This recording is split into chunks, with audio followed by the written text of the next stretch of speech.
2014, the basketball tournament was created as a 64-team open tourney with a $500,000 prize grab. With each passing year, the competition and the prize money is on the rise. Justin Cornwell tells us how this summer, a pair of former Neuqua Valley Wildcats are joining forces to make a dream run for the title. Let's go. They're going to make their runs, be right back in it. Let's go. Let's go. Keep that same tempo. Let's go.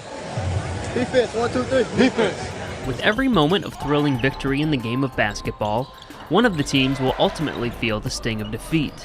After making a Cinderella run in 2015 to the Super 17 of the $1 Million Basketball Tournament, 2006 Neuqua Valley alum Dejon Knight and the Midwest Dream Squad experienced that heartbreak firsthand. Hansbrough gets it.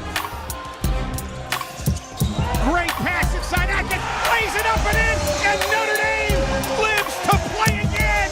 They win it at the buzzer, 79-77. A last-second loss to the Notre Dame alumni, the defending tournament champions, showed Knight that he was able to identify the type of players needed to make a deep tournament run. Last year, the phase, to enter the tournament, the competition, was a little bit different than this year. So, it was, a little easier just with some of the guys we had coming back. Just kind of having that nice core.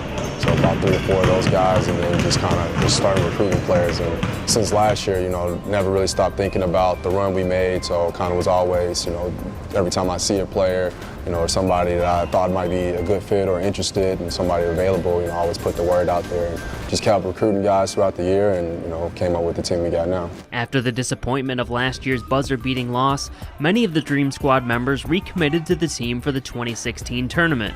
Definitely been an original member of the Midwest Dream Squad, and coming back this year, we got a lot of core guys, Adrian, myself, Joe, Eric. It means a lot, stepping into it for a second year. A lot of teams didn't make it, so we're definitely fortunate enough to make it in the field of 64, and we're excited to play for tomorrow. To be involved in something like this and get out there and play for the money, and with guys like Sean and Emil and Eric and Joel, all these guys that play at a high level, it's a no-brainer. But with another year of exposure and the prize money being raised to $2 million, Knight knew he would have to do some recruiting to fill the rest of his roster. He turned to his high school alma mater to find Dwayne Evans, one of Naperville basketball's most decorated players, who brings 3 years of NCAA tournament experience while attending St. Louis University, along with several years playing internationally as a professional. I've known Dejon for as long as I can remember, and he's always been a good dude. So when he reached out to me and Antonio Mastronzi, I know him through Acceleration as well, wanted me to come out and play, I figured why not. And Dwayne, he's, though we went to Neuqua, both of us, 2 Bolingbrook guys, grew up in the same neighborhood. We pretty much played the same, from BCB, Bolingbrook community to, traveling basketball with the Bolingbrook Magic to going to Gregory Middle School, and then following the same footsteps going to Neuqua. And I look at it as Dwayne was, the ultimate one-upper. He always tried to one-up me throughout his career, but I definitely, followed him, was a huge fan of what he was doing, was pretty proud. With Evans on board, Knight also reached out to several other players with high-end Division I experience. Big man Cyrus Tate joined after a 4-year career battling in the Big Ten at Iowa.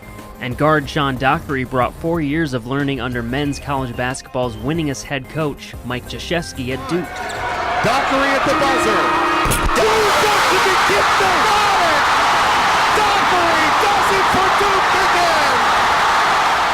Anything with basketball, if it's competitive, guys want to be a part of it. So that's what I see now. I see a lot of ex-pros and some overseas, well, mainly overseas guys are in it. So it's like, hey, I want the challenge. I have the same feeling as going into an ACC tournament at Duke right now. You're excited, just want to win. So it's crazy because I have that same feeling. Most of the guys we have right now, we haven't played together, but we also have a group of guys who, are on the same level as personalities. So, we all want to win. We got great personalities, and chemistry is going well in practice today, so we should be fine. Now that the talent was assembled, the team needed time to work together. A challenging task with many team members scattered across the U.S. in the weeks leading up to the tournament. The immediacy of it is a little different. Everywhere else, you have a full season to kind of put things together. Here we had a couple weeks, a couple practices, and it's win and go home. So it's a little bit different. While Knight acted as coach and general manager a year ago, he turned to longtime friend Antonio Mastronzi to join the Midwest Dream Squad and help get the talented group on the same page in a short period of time. Most challenging thing was just to get these guys here. When they're here, it's awesome to coach them because they pick things up quick. They're at a higher level.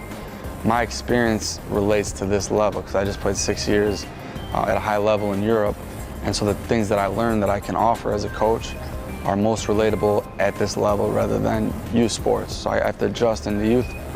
Here I was able to, just refer back to the things I learned playing in Italy for 6 years.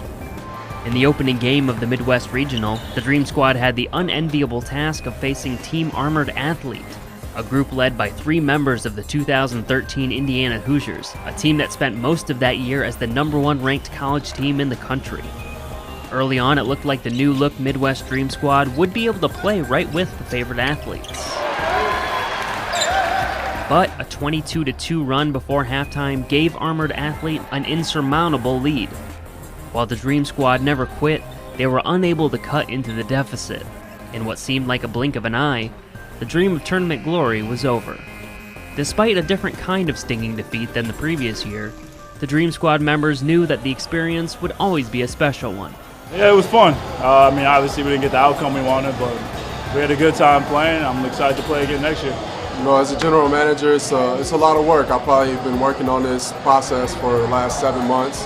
Staying in constant communication with these guys. It's definitely a lot of fun, getting to communicate, network with these guys, and, put together, a team that you think can go out there and compete with some of these, you've seen the competition today. So, it's a lot of fun, definitely. I love meeting new people, especially great people. So right now, I already know I came with some guys that's gonna be friends for lifetime. This is some experience you can talk at your wedding, you tell, this is a story you tell your kids. So it's something that right now I know that I'm making a bond, and it's just gonna be a great story to tell when I get older, can't walk barely, I can tell my kids I played in something special like this. While it's still unclear what the future will hold for the basketball tournament and the team's current roster, one thing is for certain: the dream will live on. For the home stretch, I'm Justin Cornwell.